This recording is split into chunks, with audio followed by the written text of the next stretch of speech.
Hi ಎಲ್ರಿಗೂ ನಮಸ್ಕಾರ. ಬನ್ನಿ ಇವತ್ತು ಹಳೇ ಕಾಲದಂತಹ ಶಾವಿಗೆ ಮಾಡೋಣ. ಹಳೆ ಕಾಲದಲ್ಲಿ ಯಾವ ರೀತಿ ಮಾಡ್ತಿದ್ರು ಅದೇ ಥರ ಶಾವಿಗೆ ಮಾಡೋಣ. ನಾನು ಮೊದಲಿಗೆ ಬೆಲ್ಲ ಪಾಕ ತೊಗೊಂಡ್ಬಿಟ್ಟು ಕರಗಿಸ್ಬಿಟ್ಟು ಇಟ್ಕೊಂಡಿದ್ದೀನಿ. ಅಂದರೆ ಬೆಲ್ಲ ತೊಗೊಂಡು ಕರಗಿಸಿ ಇಟ್ಕೊಂಡಿದ್ದೀನಿ. 2 ಸ್ಪೂನ್ ಅಕ್ಕಿನ ಹುರಿದ್ಬಿಟ್ಟು 2 ಅವರಿಂದ ಸಹ ನಾನು ಅದನ್ನು ನೆನೆಸಿಟ್ಕೊಂಡಿದ್ದೀನಿ. ಕಾಯಿ ತುರಿ ತೊಗೊಂಡಿದ್ದೀನಿ. ನಾನು ಇಲ್ಲಿ ಒಂದು ಫುಲ್ ಉಂಡೆ ಕಾಯಿ ತೊಗೊಂಡಿದ್ದೀನಿ. ಮತ್ತು ಏಲಕ್ಕಿ ಕಾಯಿನ ಪೌಡರ್ ಮಾಡಿ ಇಟ್ಕೊಂಡಿದ್ದೀನಿ. ಇಷ್ಟು ಬಳಸ್ಕೊಂಡು ನಾವು ಕಾಯಿ ಹಾಲು ಮಾಡ್ಕೊಳ್ಳೋಣ. ಏನು ನಮ್ಮ ಶಾವಿಗೆಗೆ ಬೇಕೋ ಅದಕ್ಕೆ. ಮತ್ತು ಇದು ಮುದ್ದೆ ಬಂದ್ಬಿಟ್ಟು ನಾವು ಮಾಮೂಲಿ ದಿನಗಳಲ್ಲಿ ಹೇಗೆ ಮುದ್ದೆ ಮಾಡ್ತೀವೋ ಅದೇ ಥರ ಅಕ್ಕಿ ಮುದ್ದೆ ರಾಗಿ ಮುದ್ದೆನ ನಾನು ಮಾಡಿಟ್ಕೊಂಡಿದ್ದೀನಿ. ಇಷ್ಟು ಬಳಸ್ಕೊಂಡು ನಾನು ಈಸಿಯಾಗಿ ಶಾವಿಗೆ ಮಾಡ್ಕೊಳ್ಳೋಣ. ಜಾರ್ಗೆ ನೆನೆಸಿಟ್ಕೊಂಡಿರೋ ಅಕ್ಕಿ ಹಾಕ್ಕೊಳ್ಳೋಣ.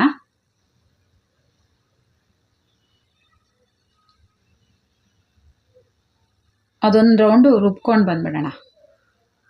ಈಗ ಅದಕ್ಕೆ ನಾನು 1 ಹೋಳು ಆಗಷ್ಟು ಕಾಯಿ ಹಾಕ್ಕೊಳ್ತಾ ಇದ್ದೀನಿ. ನಾವಿಲ್ಲಿ 3 ಜನ ಇರೋದ್ರಿಂದ 3 ಜನ ಎಷ್ಟು ಬೇಕೋ ಅಷ್ಟು ಅಳತೆಗೆ ನಾನು 1 ಹೋಳಷ್ಟು ಕಾಯಿ ತುರಿ ಹಾಕ್ಕೊಂಡು ನೀರು ಹಾಕ್ಕೊಂಡು ನುಣ್ಣಗೆ ರುಬ್ಬಬೇಕು. ಫುಲ್ಲು ಅದು ನೈಸ್ಕೊಂಡ್ರೆ ಅಷ್ಟು ನೈಸು ರುಬ್ಬಬೇಕು.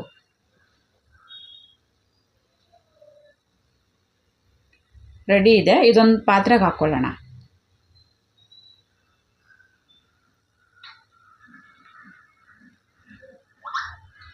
ಪಾತ್ರೆಗೆ ಹಾಕ್ಬಿಟ್ಟು ನಾನು ಏನು ಬೆಲ್ಲ ಕರಗಿಸಿ ಇಟ್ಕೊಂಡಿದ್ದೀನೋ ಅದು ಮಡಿ ಹಾಕ್ಕೊಳ್ಳೋಣ.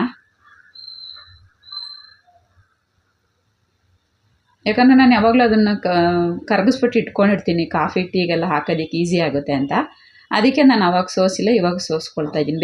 ಬೇಕಾದಾಗ ಸೋಸ್ಕೊಳ್ತೀನಿ. ಮತ್ತು ಅಳತೆ ಬಂದ್ಬಿಟ್ಟು ತುಂಬ ತೆಳ್ಳಗಿರಬೇಕು. ಏಲಕ್ಕಿ ಪೌಡ್ರ್ ಹಾಕ್ಕೊಳ್ಳೋಣ.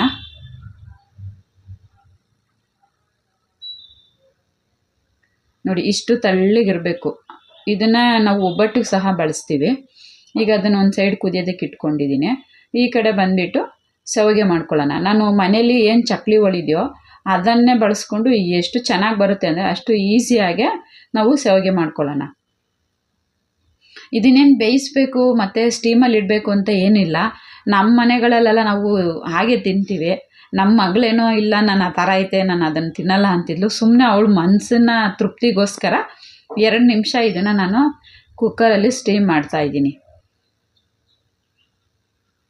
ಇದಕ್ಕೆ ಚಕ್ಲಿ ಒಳಲ್ಲೇ ಮಾಡ್ಬೋದು, ಬಟ್ ಅದಕ್ಕೆ ಮಿಷಿನ್ ಮೇಕರೇ ತರಬೇಕು ಅಂತ ಏನಿಲ್ಲ.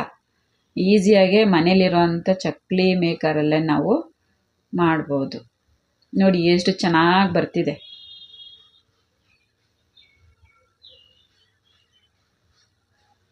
ಅವರು ಇಲ್ಲ ನಾವು ಹಂಗೆ ತಿನ್ನಲ್ಲ ಅಂದರು. ಅವರು ಸಮಾಧಾನಕ್ಕೋಸ್ಕರ ಸ್ಟೀಮ್ಗೆ ಇಡ್ತಾಯಿದ್ದೀನಿ. ಆದರೆ ಸ್ಟೀಮ್ಗೆ ಇಟ್ಬಿಟ್ಟು ಬಿಸಿ ಇರಬಾರ್ದು, ಅದು ತಣ್ಣಗೆ ಆಗಬೇಕು. ಆವಾಗ ಅದು ಟೇಸ್ಟ್ ಚೆಂದ. ಯಾಕಂದರೆ ನಾವು ಕಾಯೆಲ್ಲ ಬಿಸಿ ಮಾಡ್ಕೊಂಡಿರ್ತೀವಿ, ಸಾಂಬಾರು ಸಹ ಬಿಸಿ ಇರುತ್ತೆ. ಆವಾಗ ಇದು ಬಿಸಿ ಆದರೆ ಅದು ಒಂಥರ ಅಷ್ಟೊಂದು ಟೇಸ್ಟ್ ಕೊಡಲ್ಲ. ಇದು ತುಂಬ ಕೂಲಾಗಿರಬೇಕು. ಅದು ವೈಟ್ ಕಲರ್ ಬಂದ್ಬಿಟ್ಟು ನಾನು ಆವಾಗಲೇ ಅಕ್ಕಿದು ಮಾಡಿದ್ನಲ್ಲ, ಅದೇ ಇದರಲ್ಲಿ ಹಾಕ್ಕೊಂಡು ಮಾಡಿದ್ದಕ್ಕೆ ಅದೊಂದು ಲೇಯರು ವೈಟ್ ಕಲರ್ ಬಂದಿದೆ. ನಾನಿಲ್ಲಿ ಆಲ್ರೆಡಿ ಸ್ಟೀಮ್ ನೀರು ರೆಡಿ ಮಾಡಿದ್ದೀನಿ. ಅಷ್ಟೇ 2 ನಿಮಿಷ. ಅದು ಆ್ಯಕ್ಚುಲಿ ಬೇಯಿಸಂಗಿಲ್ಲ. ಮುದ್ದೆ ಅಚ್ಚುಕಟ್ಟಾಗಿ ನಾವು ಮಾಡ್ಕೊಂಡಿರ್ತೀವಿ. ರೆಗ್ಯುಲರಾಗಿ ಊಟ ಮಾಡೋ ಥರ ಮುದ್ದೆನೇ ನಾವು ಮಾಡ್ಕೊಂಡಿರ್ತೀವಿ. ನನ್ನ ಮಗಳು ಇದನ್ನು ನಾನು ತಿನ್ನಲ್ಲ, ಏನು ಈ ಥರ ಇದೆ ಅಂತೆಲ್ಲ ಅವರು ಇದು ಮಾಡಿದ್ರು. ಅದಕ್ಕೋಸ್ಕರ ಅವ್ರ ತೃಪ್ತಿಗೋಸ್ಕರ ಸುಮ್ಮನೆ ಅವ್ರ ತೃಪ್ತಿಗೆ 2 ನಿಮಿಷ ಇದನ್ನು ಮಾಡಿದ್ದೀನಿ. ಓಕೆ, ಇವಾಗ ಕಾಯಲ್ಲಿ ನೋಡೋಣ ಏನಾಗಿದೆ ಅಂತ. ಓಕೆ, ಇದು ಆಗಿದೆ, 2 ಆಗಿದೆ.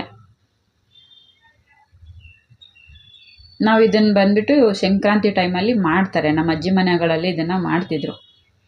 ನಮಗೆ ಚಿಕ್ಕ ವಯಸ್ಸಲ್ಲೆಲ್ಲ ತಿಂದಿರೋ ನೆನಪು. ಈ ಸೀಸನಲ್ಲಿ ಯಾಕೆ ಮಾಡ್ತಾರೆ ಅಂದರೆ ಇದ್ಕಿದ ಬೇಳೆ ಸಾಂಬಾರಲ್ಲಿ ತಿನ್ನೋದಕ್ಕೆ ತುಂಬ ಟೇಸ್ಟಿಯಾಗಿರುತ್ತೆ, ಚೆನ್ನಾಗಿರುತ್ತೆ. ಹಬ್ಬದಲ್ಲಿ ಇದನ್ನೇ ಮಾಡೋದು. ಶಾವಿಗೆ, ಇದ್ಕಿದ ಬೇಳೆ ಸಾಂಬಾರು, ಕಾಯಲ್ಲು. ಸ್ವೀಟ್ ಬೇಕಾದವ್ರಿಗೆ ಸ್ವೀಟು, ಖಾರ ಬೇಕಾಗಿರೋರಿಗೆ ಖಾರ. ಆ ರೀತಿಯಾಗಿ 2 ಸಹ ಮಾಡ್ತಾರೆ ಈ ಸೀಸನಲ್ಲಿ. ಮತ್ತು ಈ ಸೀಸನಲ್ಲೇ ಯಾಕೆ ಮಾಡ್ತಾರೆ ಅಂದರೆ ಈ ಸೀಸನಲ್ಲಿ ಬರೋ ಅವರೆಕಾಯಿ ತುಂಬ ಟೇಸ್ಟಿಯಾಗಿರುತ್ತೆ. ಈ ಸೀಸನಲ್ಲಿ ಬರೋ ಅವರೆಕಾಯಲ್ಲಿ ಸಾಂಬಾರು ಮಾಡಿದ್ರೆ ತುಂಬ ಟೇಸ್ಟಾಗಿ ಬರುತ್ತೆ. ಅದಕ್ಕೋಸ್ಕರ ಈ ಸಂಕ್ರಾಂತಿ ಹಬ್ಬದಲ್ಲಿ ಇದನ್ನು ಮಾಡ್ತಾರೆ. ನೋಡಿ, ಅವ್ರ ಮನಸ್ಸಿಗೆ ಸಮಾಧಾನಕ್ಕೋಸ್ಕರ ಮಾಡಿ ಕೂಲಾಗಿದೆ, ಫುಲ್ಲು ಕೂಲಾಗಿದೆ. ತುಂಬ ಎಷ್ಟು ಚೆನ್ನಾಗಿರುತ್ತೆ ಅಂದರೆ ನಮ್ಗೆ ಹಳೆ ಕಾಲದ ನೆನಪೆಲ್ಲ ಬರ್ತಾ ಇರುತ್ತೆ. ನೀವು ಮನೆಗಳಲ್ಲಿ ಮಾಡಿ, ತುಂಬ ಚೆನ್ನಾಗಿರುತ್ತೆ. ಮಾಡಿಬಿಟ್ಟು ಮಕ್ಕಳಿಗೆಲ್ಲ ಕೊಡಿ. ಅವ್ರಿಗೆ ಹಳೆ ಕಾಲದ ಊಟ ಎಲ್ಲ ನೆನಪು ಮಾಡಬೇಕಲ್ವ, ಈಗ ಮಾಡ್ತಿದ್ರು ಅಂತ. ನೋಡಿ ಎಷ್ಟು ತುಂಬ ಚೆನ್ನಾಗಿದೆ. ಮಾಡಿ ನನ್ನ ಚಾನಲ್ಗೆ ಸಬ್ಸ್ಕ್ರೈಬ್ ಆಗಿ ಲೈಕ್ ಕೊಡಿ. Thank you.